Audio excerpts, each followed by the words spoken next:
Hello, beautiful souls, and welcome to another episode of Soul Over Matter podcast. I am your host, Michelle, and today we have a guest speaker on Soul Over Matter. We have Matthew Allyn. He is a leadership and marketing coach for online entrepreneurs, as well as my co-author in our book, Heart-Centered Leadership. So Matthew, so honored to have you on Soul Over Matter. How are you today? I am so great. Thanks so much for having me. It's an honor to be a co-author with you as well. Woo! So exciting. It's just been this like momentum. How do you feel today? What's moving in your world? Ooh, okay. Very first thing, um, the momentum is feeling really good for me as far as from a business perspective. And I'm of the belief that I've done some inner work to facilitate that and had some pretty big breakthroughs. And talking to another co-author of ours, who's my best friend, Taylor Sleaford, just been having some deep conversations around relationships and trauma, childhood wounds, all that stuff. How it's been showing up in my relationship, and then even how that's been showing up of that subconscious self-sabotage, even for me. You asked, so I'm diving in now. We're diving um deep. Let's go. but the sabotage, even though I want a very, very successful business and have these goals, why would I self-sabotage myself? But oh man, having these breakthroughs and going, oh, I can see how I've been doing this to myself, but showing up not through my business, actually showing up in relationships or other avenues where that, essentially, if I sabotage the business, then I don't have to deal with this stuff. I don't have space for it. I got to focus on my business. It's like, if my business was doing well, then I would have to focus on the things that are harder and scarier for me. Wow. Oh my Hmm. gosh, that's beautiful insight. That self-sabotage. And I feel, you've been on this journey for a while too, right? It's like, how does that, how has that process been for you to really be able to become aware? Because outside looking in, right? In relationships, in partnerships, and whatever, people can see our weaknesses a lot sooner than we can. So how have you been able to become aware of your self-sabotage? Yeah, it's so funny because sometimes you think, and I don't know if your listeners are like this, but it's like, that's not a problem for me. Like, no, I'm good there. Or like, yeah, I don't have, like, my mom and I have a great relationship. There are no wounds there. And it's like, no, we all have, wounds from our relationship with our parents. And um, so it's like, I was open to accepting that, but it's like, okay, then what is it? Mm. And it's just been the willingness to, I mean, I always applaud Taylor for the work that he's been doing. Because I just like to invest in more business programs and all that stuff. Because for one, I want to grow my business, but also it's just my interest. Like, I love talking about marketing and stuff, and that's why it's what I do. Um, but we've been having the conversation about, like, okay, invest in yourself just for yourself. It's always almost Mm. twofold for me. Like, I'm going to learn about this business thing for myself, and then I can teach it. If I implement and master it, then I could teach it. Compared to, like, why don't you just work on yourself? And that's kind of like the new year thing for me that I'm going to be leaning into as well. But he's been doing it, and us being best friends and being so open with each other. He's been telling me what he's been going through, and we're having these Mm. open conversations. And so I've been able to learn from him as he's been going through this stuff and have those conversations. And I know he's a life coach, so it helps him to talk to me about it and guide me through it, what he's learning. And, it's all this beautiful container for our healing. And yeah, so to kind of get back to your point, it was like, okay, I'm open to accepting that. Okay, maybe I do have childhood wounds. Maybe there's some things with my relationship with my mom. And then it's just like, okay, so what is it? And then it's now pursuing that, like, trying to uncover it, and then, wow, having this breakthrough moment. I lost my voice 2 weeks ago. Mm. Had to cancel all my calls Tuesday and Wednesday. And I use my whiteboard as my calendar, and I'm looking at the calendar. I'm like, oh my God, there's there's nothing on my calendar. Like, well, this is wild. And so what do I do? Manifest generator. I do more work and I'll do more shit. Time to go to the email list now that I can't talk to anyone. I still make content without using my voice, and you know, um, but it also gave me space to journal a bit more, and like 8 pages of journaling compared to like my typical 2-ish in the morning. And yeah, just having these like, oh my, like, oh, this is because my mom, and I'm afraid that I'm going to hurt her feelings, so I don't say what I truly need. Oh my God, that's how it's showing up in my relationship. And because I'm not saying Mm, my needs, and because I'm so afraid to do that again, if I sabotage my business, maybe it's my way out of the relationship. So I don't have to do the hard thing and have that conversation. And so what do we need to do now that I have the awareness? Like, okay, now I need to state my needs, have the hard conversation, and then once I do that, I've changed nothing to my business. And now stuff is just flooding in. Like people are like, how do I work with you? I'm booking all these sales calls without even asking people to get on. Like typically, I make an ask and whatever. And it's like, yeah. sales calls are just flooding in. I have this list of leads and I'm like, I haven't had this many hot leads in a while. And it's just pouring in. Now I'm like, now I got to hire a video editor. Now I have to like look into an OBM because like, oh shit, all of a sudden stuff might be exploding soon. And it's like, wow, all because it had nothing to do with business. I had been doing all, and that's kind of what I tell myself, right? Like, I've been doing all the right things on my The right entrepreneurship things. journey. Yeah, all the right The things quote in my unquote business, right things. right? So why isn't this working? And then I do the thing over here that has nothing to do with business, the true work, the true hard work, and look how it shows up in this whole other realm. So yeah, the awareness. I That was love your that you question. opened up with this because obviously there's at least a few people that are listening to this episode who needed to hear what you just shared. And it's fascinating as entrepreneurs, right? Because everything supports everything. Every relationship we have, every connection we have, it all supports everything. And I think becoming aware of that and realizing that it's like, well, that makes sense, right? Once you I don't say tackle a issue, but like when you work through an issue, it's going to open up this healing for whatever, for X, Y, and Z. Mhm. And it's so simple. It's like, of course, but like until it happens, we don't always see it. Or like you said before, it's like, I don't have a problem.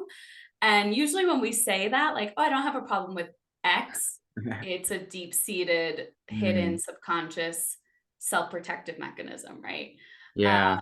So I love that you shared that because we can't compartmentalize our lives as entrepreneurs, as Yeah. those who are paving a new path, right? You're paving a new path. And I'd love to hear how it began for you. Like I always love hearing my speakers, my guest stories. Like how did this start for you? How did you become a coach? How did you get to where you Mhm. are? Yeah, in this past year or so, which is something that I tell Mike, like why I love helping people with their marketing and content is like it's actually an avenue to uncover more about yourself. You can journal all you want, you can meditate all you want, but when you put shit out there in the world, Whew. there's so much more perspective. Yeah, right, exactly. Woof, right? You know it, right? When you write your chapter, like this better be right. I better really say what I want to say here. What do I really stand for? And so anyway, I say that because I've been creating content for a long time, but over and over, even my chapter in the book, new realizations from I've been telling my bike ride across America for 6 years now, 6 years ago.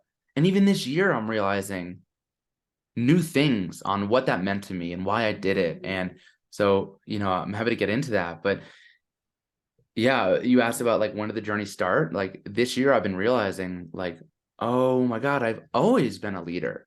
I've always been very self-led. For me, and I kind of beat myself up. Oh, people have this like rock bottom story. Like I don't have a rock bottom story. Like what the heck? Is that not powerful enough? Like should I have one? And I'm actually like, well, no, first of all, there's other people like me out there. You don't need a rock Mhm. bottom story. And when I look back at my life, I have been very self-led. And I share the story of like when I was 11 years old, sixth grade, I sat with the bullies. I was a bully, right? I'd get in fights all the time. I get called down to the office like at least once, maybe twice a week. I would fake cry so that they wouldn't call my mom. And it usually worked because I shared this on Instagram and my mom was like, this happened? Like she probably doesn't remember as much as me, but I freaking cried so much that they only called her probably once or twice compared to the 15, 20 times they should have called her. But yeah, I just saw this my life laid like as an 11-year-old, I saw my life laid out for me. I'm like, I don't like who I am.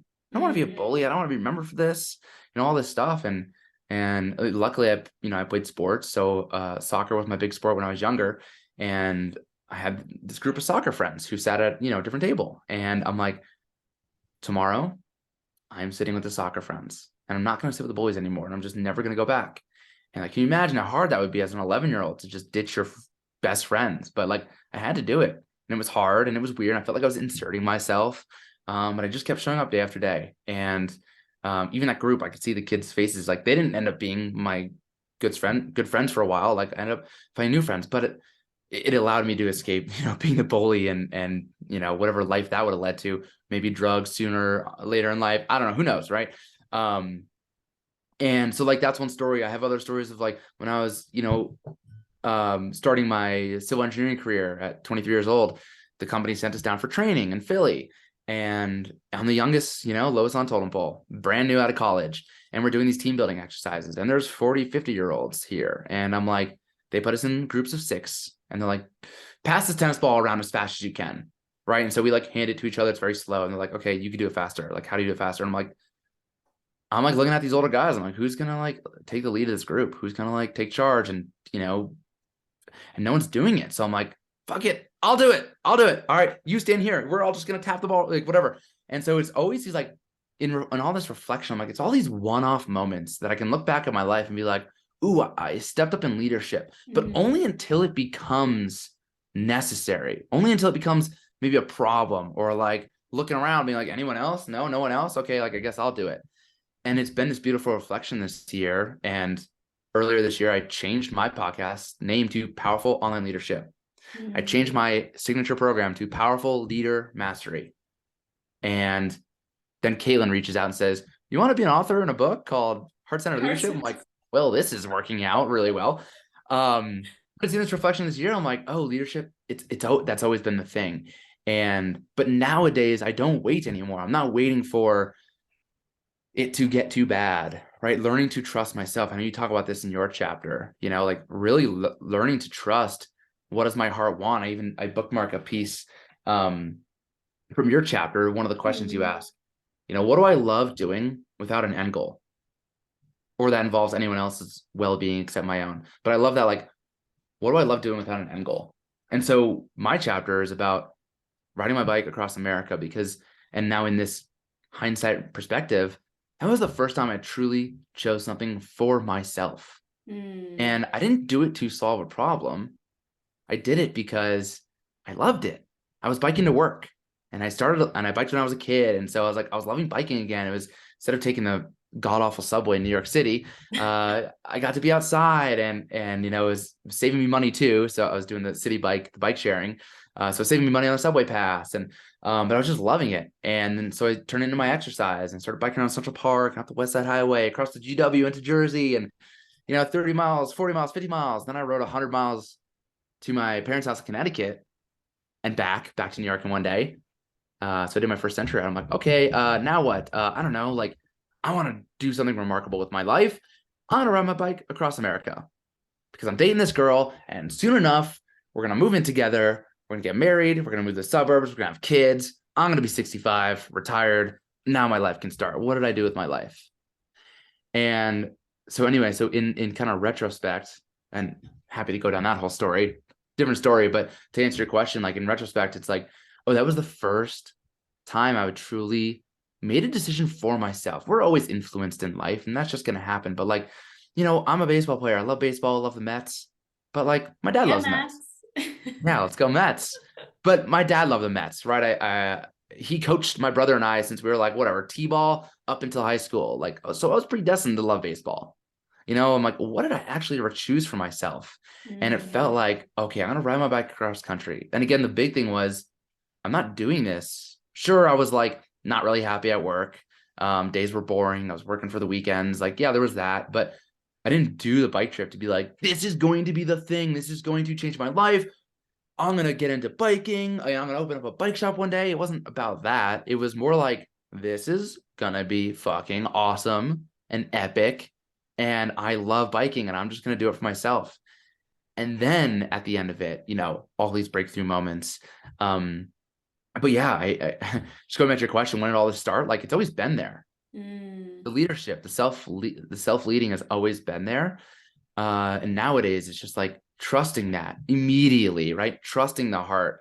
I even thought about that today too. I am just on a rant, so I'll keep going. I I'll kick love it. it. I love it. But I remember, like, it was probably a year ago. I wrote on my whiteboard, I'm like, people aren't hiring coaches, they're hiring leaders. What does it mean to be a leader? And that was more than a year. That was probably 2 summers ago.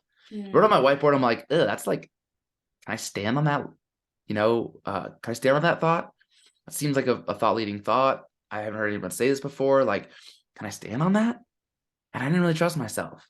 But now that's what I talk about. And I even made a post today. I'm like, call to actions are dead. Call to actions, people are doing them wrong. Everyone's like, DM me to work with me, DM me to work with me, DM me to work with me. I'm like, stop. That's not the point of a call to action. A call to action is to connect. So death to call to action, it's now call to connect, to C2C. And I'm like, I'll fucking stand on that ledge and I'm going to lead it. I'm going to be the one who says, like, people are going to be like, people don't say CTA anymore. They say CTC. Who started that? It's going to be fucking me. You heard it here first, people. And you heard it here first. And I'm posting about it later this week. But like, yeah, I used to be afraid to do that. Ooh, that's like, am I going to make that bold statement? People have been teaching call to action for years, and I'm just going to say, fuck that. Yeah, like, you are. You already are. And yeah, and I am. And like, so I had this moment I was creating that post yesterday, and I'm like, whoa, like I don't question it. Like, even though I just did now the podcast, like I didn't have those thoughts. Like, I know, yeah, I'm standing on this ledge, but it was that like a year ago where I didn't. I'd be afraid, I don't want to go against the grain, but I trust myself. I know I'm good at this shit. And who fucking cares if I'm called out? Like, whatever. I don't, like, it doesn't matter, and like, whatever. And I'll learn from that. But so anyway, there's your answer. I love that. Who cares? Who cares, guys? Just who cares? When you have a thought, it's like, who cares? Because I love that call to connect. I think I've noticed this in the coaching and the entrepreneur, business, online space.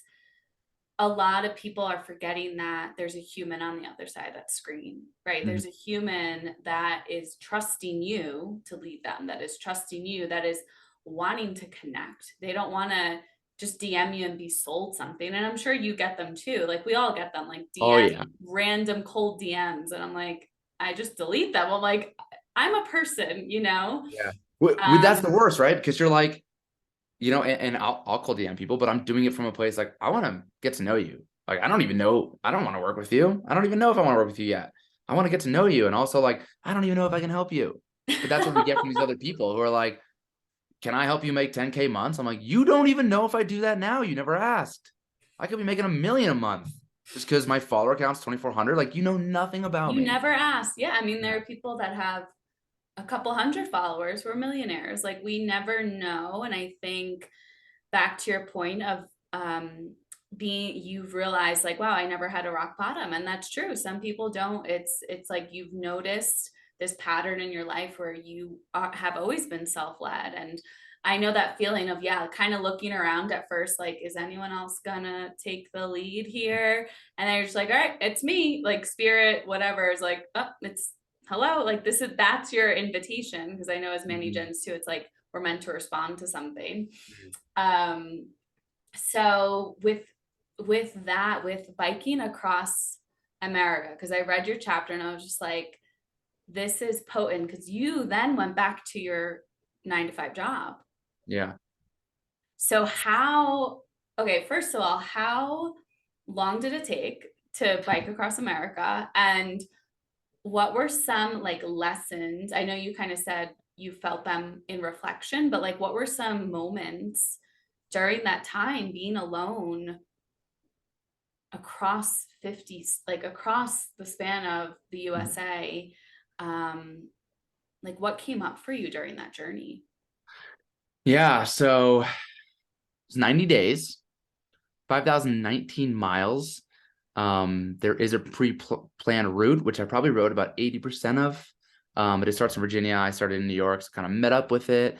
I met some people along the way, made some really cool friendships. So I wasn't full. If I was alone the whole time, I would have lost my mind. But I was even like 2 weeks in. I was alone for the first 14 days. And it's 2016 is like early Snapchat. And I was on Snapchat every day, like posting stories. I was like, and you could tell if it was like if my stories were two full minutes that day, or if they were 5 minutes, I was lonely. And I was like looking for just talking to myself on Snapchat. But yeah, 90 days, 5,019 miles over 13 rest days. I averaged 65 miles a day. I don't even remember how many states. I think it was like 15 or so states. East to west. Yeah, started in Coney Island, New York, ended in Seaside, Oregon. My family was there to see me finish in Oregon. I'll just cry talking about it. I talk about it a bit in the chapter, and I had so much more written about it, but we only get so much space to write. I wrote that portion, and I was road tripping with my girlfriend Natalie, and I was like, "Can I read you this portion that I just wrote?" It's like 4 paragraphs. She's like, "Yeah, of course." I read it, and like in the middle, I'm just like, I start crying. I'm like not crying, not tearing. I'm like bawling, like I can't breathe. And I had a drink in the car, but it might have influenced it a little. But yeah, it was one of the most beautiful moments of my entire life, and to have my family support. And again, I don't get to talk about it too much in the book because we only have so much space. But I know a lot of people don't get the support from their parents. But my book kind of ends with telling my dad, like, I'm not going to be an engineer anymore. And he looks up at me and he says, "I know," and like, "I'm going to be a personal trainer." He's like, "I know you're going to do great." And looking at him, and I was so afraid to tell him, but he was there for me and supporting me. And I know a lot of people don't get that, so I am always so grateful for my parents and my family to support me in everything I do. It makes it easier for sure. But yeah, there's probably 100 stories I could tell about the bike trip. One of the first ones, I actually talked about this in my story yesterday on Instagram when I was doing this trail run in Golden, Colorado. But I always think about this 2 weeks on my bike trip, the first 2 weeks, super hard, right? I was training in New York City. There are no hills in New York. No. I was trying to load my bags. They call them panniers. I was trying to load my bags with Stephen King books to weigh it down, but even that wasn't replicating how much my bike would actually weigh. And I tried to go over the Williamsburg Bridge and up and down, but that's like 200 feet of elevation. It's nothing compared to the thousands of feet. New York's pretty flat. Yeah. Yeah. So it was really difficult the first 2 weeks, and I didn't have my legs yet. It's kind of the term they use. I didn't have my legs. It was hard. It was late June into July. It was so hot. I was sweating through. I'd sweat through my shirt on a hill, ride down a hill, and it would dry. And I would sweat through my shirt again. And then, so it was so hard. And I remember getting through Shenandoah Park at the end of Virginia. And Shenandoah Park's kind of on this like plateau. You kind of climb up it, you're up and down hills for a bit, and then you come out of this big hill. And I don't know what I'm thinking. I'm like, no more hills for a little while. Like, I just did the hard part. Like, there's gonna be no hills for a little bit. I was gonna make my way into DC and meet up with some friends who were there. And of course, I get to the bottom out of Shenandoah, and there is a giant fucking hill that is super straight, and it's like 2 miles, and I can't even see the end, but I can see it, just coming to a point in the distance. And I'm like, oh my God, are you kidding me? And I'm getting up this hill, and I'm like, you know what? It wouldn't be the worst thing in the world if like a truck hit me and like I woke up in the hospital, because like I'm not gonna quit. And obviously I want to wake up okay, not seriously injured, but like I'm not gonna quit, but like, God, this sucks. I don't want to do this anymore. And then, what happens the very next day? I get my legs, and every day gets a little bit easier. It's still a little bit harder, but like not as hard as that day. And then by the time, people are always like, "How the Rockies must have been impossible." I'm like, that's like day 40, 50. I got my legs. I've been biking every day. Like, that was easy. Also, the incline in the Rockies is way easier than the Blue Ridge Mountains, because that's like up, down, up, down, down. Rockies are kind of like a smooth up. And so anyway, that was a big lesson for me. And again, in reflection in life, there's always a tipping point in life. But people say, this has been too hard for too long, I quit. But if you just keep going a little bit longer, right, we don't know when that point's going to be. It's always different. It's different for every person, and it's different for everything you do. Biking cross country took, I say, 2 weeks to get my legs. When I found CrossFit and started doing CrossFit, that was really hard and confusing, and I sucked at it for like 4 months, and then I finally got into a groove. I'm not saying you master it. I'm just saying you start to get more comfortable, and that's when the consistency starts to become a lot more effortless because you've gotten past that tipping point. And so that was like a big reflection in that trip where it's like, damn, I always remember that moment, like wishing a truck would just hit me. What an awful thought to have. But I just went one more day, Yeah. right? And one more day, right? And just pushing through that. So, that was a big lesson for me. And that's why I like doing hard things, because it's a constant reminder that this is going to be hard, but soon enough, the hard thing's going to be easy. Now you got a new level of hard. And that's how we grow and expand in this world, is to just keep getting through those tipping points. Kind of like, life is a roller coaster. It's up, down. But if you keep challenging yourself, overall, it'll be up. Yeah. Right? It's that up, down. People can't see my hand movement here, but up, down, but overall up, right? Like 2 steps back, 3 steps forward, over and over again.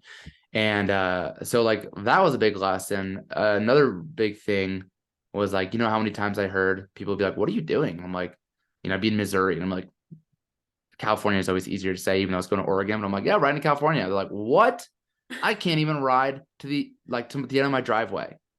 And I'm like, well, therein lies the problem.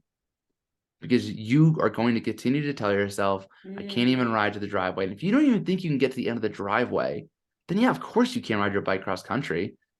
But I didn't start here. I didn't start riding my bike cross country. Like I said earlier, just 3 miles to work and 3 miles home. 3 miles to work, 3 miles home. Then it was like, this is fun. 10 miles around Central Park.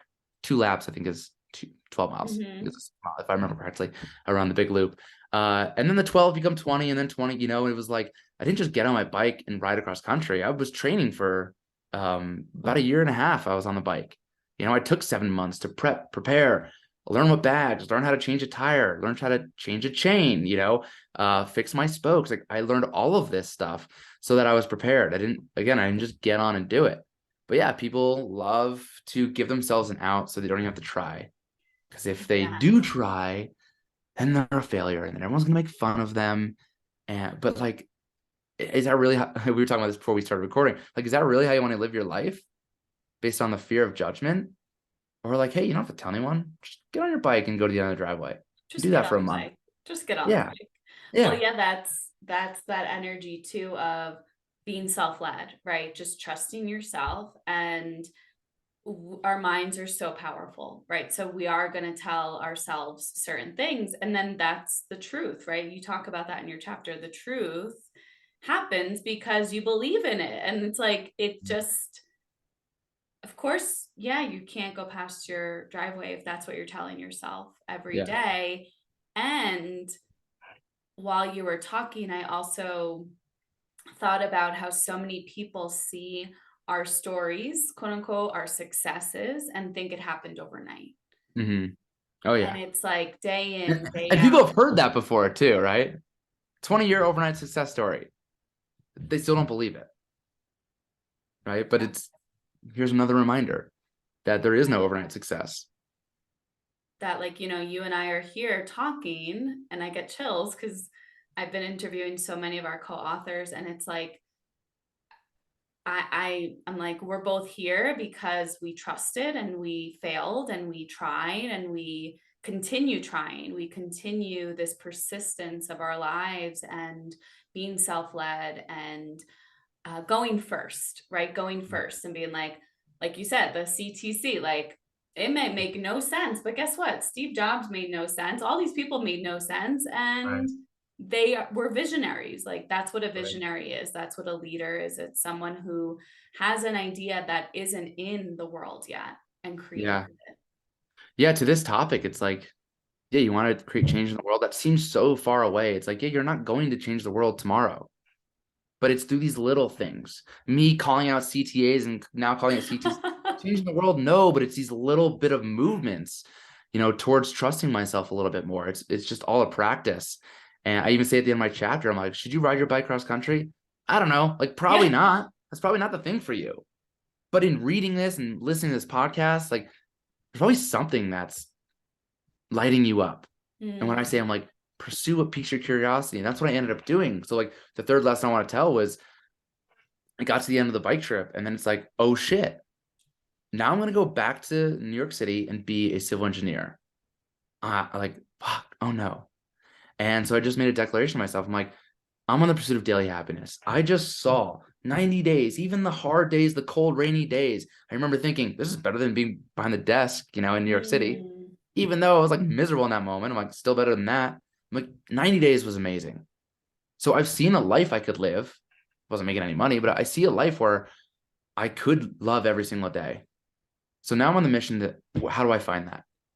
And so that's what I'm about to New York. And that just, I actually just saw the post because it must have been December 10th of 2016, where I pulled this camera out of my closet that I've had for 10 years. I'm like, I'm going to learn what all these buttons do. It's DSLR camera. I'm going to learn all these things. And, I've always kind of liked photography. So let me learn how this camera works. And then in February 2017, my girlfriend took a free CrossFit class and she was like, you would love this. This is what you need in your life. I'm like, cool, let's try it. And I fell in love with it. And that's what led me to, then they were like, hey, we're looking for, if you, the gym owners were like, if you love CrossFit, you want to get your certification, we'll mentor you. I'm like, I'm in, let's do it. And so I was a part-time coach while I was an engineer, and until 2018, when I was like, fuck engineering, I'm out. I'm I going to go love that part of pursue. your chapter at the Yeah. Hudson River. Like, all right, universe, I'm listening. I love it. Yeah. So, yeah. And at that moment, I'm just like, cool. I'm out of here. I'm going to be a personal trainer. And, that was a story about me telling my dad about it and being scared to do that.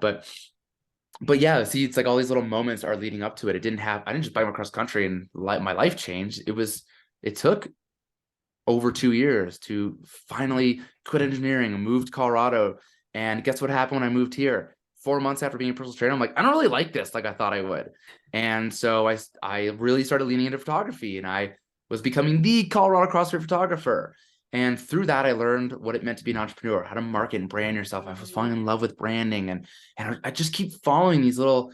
You say in your chapter, and I remember it because I literally was picking up your chapter to read, before this podcast, and I was eating my muffin, which I didn't finish here, and there were crumbs on my table, and you were like, follow the breadcrumbs. I was literally picking up a crumb, putting it in my mouth, and I read follow. I'm like, well, I'm exactly where I'm supposed to be right now. But that's all I've been doing. I've been following these breadcrumbs, and what those breadcrumbs are, and going back to your question, what lights you up with no motive, like this has to be the thing, this has to fix me, this needs to make me $1 million. Like, no, it's just like follow what lights you up. And oftentimes you might find that that's not the thing. Personal training ended up not being the thing for me. But But it now I led know. you, it was a Yeah. step, right? Yeah. And like, we're both Manny gens too. So if you guys don't know human design, I have an episode from last year with my past human design coach. But Manny gen, it's like if something doesn't light us up anymore, we're like, I'm done. See ya. And I think it's Yeah. like what you say in your chapter, that permission. Give yourself permission. No one else is going to give you permission to live your life. You get to do that. Yeah. Yeah. And on the flip side, we live it the opposite. Everyone's been telling you to live life this way. Why? Who said? Your parents said, you said it, and it's my story. Go to college, get the 9 to 5, I know we have so many make the money. similarities in our Yeah. story. Climb the corporate ladder and you'll be happy. And that's what I write in my chapter. I'm like, I had the great job. I was an engineer. I'm 25 years old. I'm working on the One World Trade Center, the new trade center. Like, this is a dream job for literally any 25-year-old civil engineer. I'm living in the greatest city on earth, and I'm not happy. So what's going on here? And again, that's a lot of retrospect, but like, I remember being like, having that, like, I need to do something with my life. Like, I got to do something fun. Again, it wasn't to fix the problem, but just like, I just want to ride my bike because it was fun. And yeah, so to what you were saying, it's like, who said you have to be one thing your whole life? And I know as a man, Jen, you're actually like designed to be many things your whole life, which I used to beat myself up. Matt, you quit engineering to be a personal trainer. You can't quit personal training this quickly. You can't do that. I'm like, who fucking said?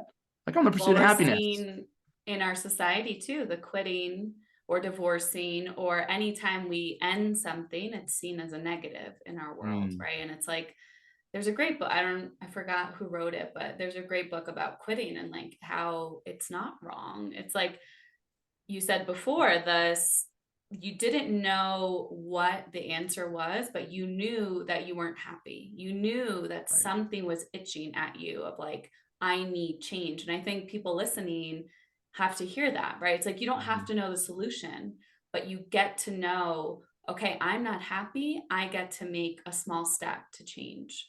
And that's it. That's all we need to know. Yeah. That's it. Matt's wearing a shirt that says happiness is a choice right now. Yeah, which is my shirt that me and my good buddy Taylor created. But yeah, you're absolutely right. Like we always have the choice. And it's kind of like I can't even ride my bike to the end of the driveway. It's like you're blaming these outside circumstances or waiting, living life conditionally, waiting Mhm. for when I have the money, then I will do the things, then I will be this person. When I No, lose 10 pounds, yeah, when I find the love of my life, and yeah, it's like, you're gonna die waiting. And that's, I yeah. think, a Zen quote or something. It's like, America, we die waiting. We're just always waiting for something. Mhm. And I love that quote of yours of, I'm on the pursuit of daily happiness. Like, how do you, I don't want to say live up to that because that's just Mhm. conditioning, like pressure, but like, how do you live that life of pursuing daily happiness, Yeah, pursuing daily well, happiness? it's just again, it's the choice. That's the point of the shirt. It's like it's knowing that I can choose. I can't choose what happens in the world, but I can choose how I react. Mm, So when bad stuff happens, because it's going to, that's life. My life isn't easy over here. It's fucking hard. But even what we said before, starting this podcast, uncovering more about myself than now these childhood trauma wounds, whatever, and realizing how it's affecting my relationship and how that is inversely self-sabotaging my business. Well, now I have the choice. Have the tough conversation with your girlfriend or don't. But you'll keep getting beat over the head with the lesson until you take action on it. And so, yeah, you constantly have the choice. And I have the choice to choose how I respond, with action, but also choose my thoughts. And, when bad things happen, it's why is this happening to me? That's a bad question.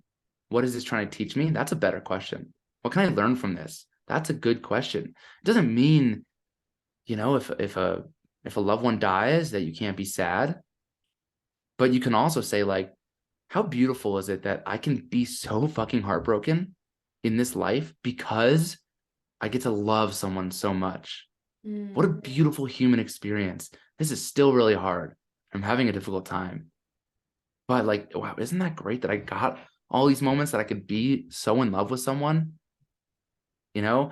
And so it's having that perspective shift. And in a moment you can choose, why does my house burned down when I was 14, 14, 2015, Wow. 2005, when I was a freshman in high school. And you can sit there and I don't even really remember my thoughts. I remember not being that upset about it, honestly, because I looked over and saw my dad. My mom was hysterically crying. My dad like just grabbed her and held her. And I was like, oh, we're good. We don't need this house. We don't like my dad's got us. And I don't need my baseball card collection. I don't need any of this shit. I have my family, my brother's next to me. Like we're good. And it's choosing to see that, right? And right, me doing that without even realize I was doing it at 14 years old. Um, but now consciously doing that all the time. Mhm. And this is the story you told me to hold off on before we start recording. But this is the practice. This is the practice. And it's kind of like, again, continually doing the hard things. Soon enough, the hard thing will be easy and you'll be on to the next hard thing. The same thing with your mindset work. This is a practice so that all of a sudden these little things aren't going to bother you. Sitting in traffic is not a big deal. It never frustrates me anymore. Oh, I see it as meditation. I'm like, ooh, Yeah. I get to tap into my breathing. People are like, are you crazy? I'm like, no, I see a change in perspective. Yeah. Either like, yeah, I get to listen to more of this podcast because I'm loving it. Or I get to listen to my favorite songs, or I turn off the radio and I get to sit with myself and breathe. And yeah, it's like you ask the universe for more patience. You don't get to be more patient. You get the opportunity to practice patience. You get stuck in traffic, you spill coffee on your shirt, you get stuck in long grocery lines, whatever it is. Right. So it's always having that choice. And so the story I like to tell is I remember maybe 3 winters ago at this point, 3 winters ago, shout out Taylor Sleaford again, another co-author. He's my best friend. So we do a lot together. But we go to Winter Park here in Colorado to ski. We take every Thursday off to go skiing. It's early in the season. And I come from the East Coast, right? So I'm used to icy conditions and crappy conditions. We get to Winter Park, and it is one of the worst days of ski. And I've been snowboarding since I was 10 years old. One of the worst days I've ever experienced. And the wind is howling.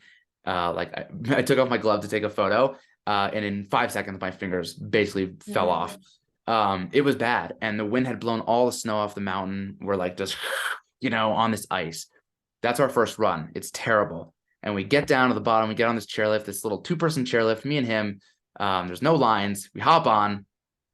And my first thought, I look over at him, I smile. I'm like, what a good day. I'm like, this is awesome. And I didn't have to convince myself of it. Matt 3 years ago would have been like, I can't believe it. I took Thursdays. Yeah. Yeah, I took Thursdays off. I could have been working today. I could have been getting more clients. I could have, I took the whole day off for this, and these are the conditions we get. And like, what a waste of time. I can't believe it. No, instead I'm like, I moved to Colorado to meet people like Taylor, and he's my best friend. And I have a business of my own where I get to take Thursdays off. I don't have to be behind a freaking desk in New York City. Like, I get to be in Colorado. Like, those are the automatic thoughts I have about something as simple as a bad snowboard day. But yeah, those simple things would have bothered me, but they don't anymore. And now it's more high level stuff that I'm working through. But how do we get to more high level stuff? You got to get good at handling the small shit now. I actually, I like this rant because I was having this conversation with my client who was like, I'm stressed out because I'm like getting more DMs, which she's like, I understand. It's a good thing. I know I should be grateful for it. Getting more DMs, people wanting to work with me. But like, it stresses me out to see like the number 6 in my like message requests. I'm the kind of person who doesn't like any of the notifications. Like, I turn all those little red bubbles off on my phone. So when I open Instagram, I'm like, I hate seeing the 6.